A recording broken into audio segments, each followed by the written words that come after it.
Matter, इस जो state of the matter है, प्लाज्मा के बाद डीजेनरेटिव मैटर बनता है। तो डीजेनरेटिव मैटर में एक तो पल्सार बनता है और एक बनता है ब्लैक स्टार।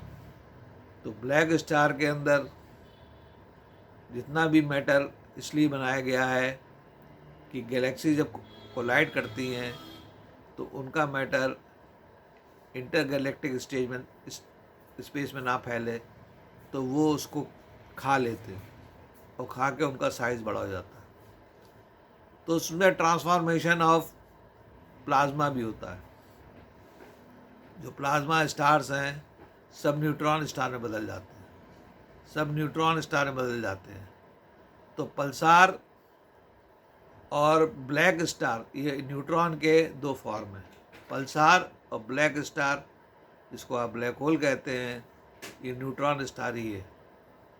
और उसमें से इन्फॉर्मेशन इनके पास आती है, उनमें से इन्फॉर्मेशन इनके पास आती है। यहाँ वो इन्फॉर्मेशन मेमोरी में चली जाती है। तो इन्फॉर्मेशन कभी ख़त्म नहीं होती, इन्फॉर्मेशन कभी ख़त्म नहीं होती। सिंगुलरिटी नाम की कोई चीज़ एग्जिस्ट नहीं करती, और wormhole, black hole, wormhole, इस नाम का कोई भी चीज़ एग्जिस्ट नहीं करता है एक्सपेंशन फेज में। और इवेंट होराइजन पे जो है वो ऑप्टिक डिस्क, ऑप्टिक स्फीयर बनता है। इवेंट होराइजन पे बेंडिंग ऑफ स्टारलाइट के इंटरेक्शन से ऑप्टिक स्फीयर बनता है। वो ऑप्टिक स्फीयर इतना चमकीला होता है कि आपको वो चमक दिखाई पड़ती है। और वो ऑप्टिक स्फीयर ग्रेविटॉन्स और फोटॉन के इंटरेक्शन से बनती है, ग्रेविटॉन्स और फोटॉन के इंटरेक्शन से बनती है। तो आज हमने कुछ नया चीज़ सीखी कि कैसे basic building block black star बनाते हैं। अब नया शब्द आ गया ब्लैक होल की जगह ब्लैक स्टार, क्योंकि वहाँ मैसिव बॉडी है, वहाँ होल नाम की कोई चीज़ नहीं है, वहाँ स्पेस टाइम कर्वेचर नाम की कोई चीज़ नहीं है, वहाँ जनरल थ्योरी ऑफ रिलेटिविटी नाम की कोई चीज़ नहीं है। वहाँ पे है मैसिव बॉडीज़। मैसिव बॉडी की जो प्रॉपर्टी है उसके अंदर वो डीजेनरेटेड मैटर है न्यूट्रॉन का, और उसके अंदर ग्रेविटी इतनी सख्त होती है कि escape velocity more than speed of light होती है। तो उससे फोटॉन जो है बाहर नहीं निकल पाता, इसलिए वो ब्लैक है। जो भी चीज़ उसमें जाएगी वो उसमें डीजेनरेटेड मैटर के रूप में ट्रांसफॉर्म हो जाएगी।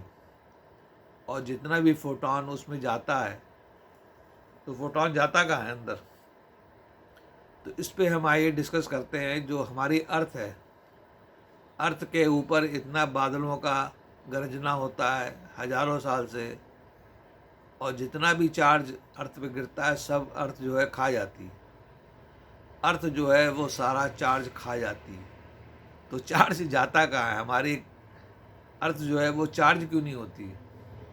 तो वो ट्रांसफॉर्मेशन ऑफ एनर्जी है, ट्रांसफॉर्मेशन ऑफ एनर्जी होती है।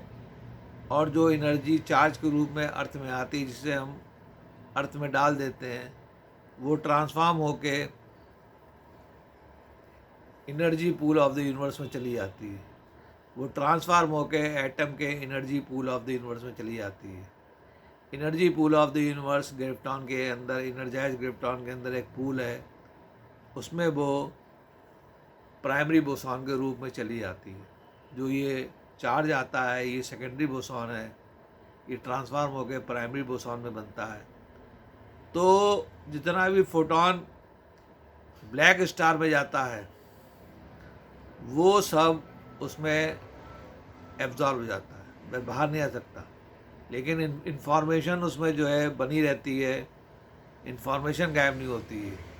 इंफॉर्मेशन उसमें मेमोरी के रूप में बन जाती है, और एक फीडबैक से क्वांटम एंगल से मेमोरी इनके पास भी जाती है। तो आपने ये देखा है कि किस तरह जो ब्लैक स्टार्स हैं वो वर्क करते हैं। ब्लैक स्टार इसलिए वर्क कर रहे हैं स्कैवेंजिंग का। ब्लैक स्टार इसलिए वर्क करते हैं स्कैवेंजिंग का। स्कैवेंजिंग माने कि जो भी फैला हुआ मैटर है, जो पोल्यूशन करता है, उसको खींच के ये डिग्रेडेड मैटर में कन्वर्ट करके और उसको जो है एक जगह इकट्ठा करके और ब्लैक स्टार बना देता है, ताकि इंटरस्टेलर स्पेस के अंदर जितने भी कोलिजन्स हैं उनसे फैला मैटर स्पॉइल ना करे। इसलिए उनको जो है वो अपने पास वो खा जाता है, वो उस मैटर को खा जाता है।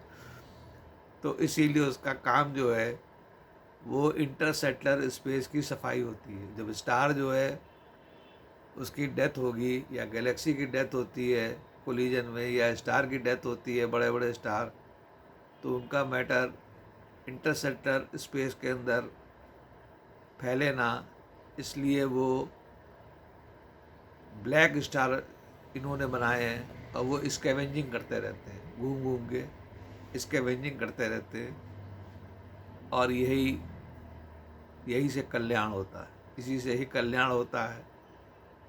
और कोसार एक अलग ऑब्जेक्ट है, वो हम कभी आपसे बात करेंगे तो कोसार के बारे में बताएंगे।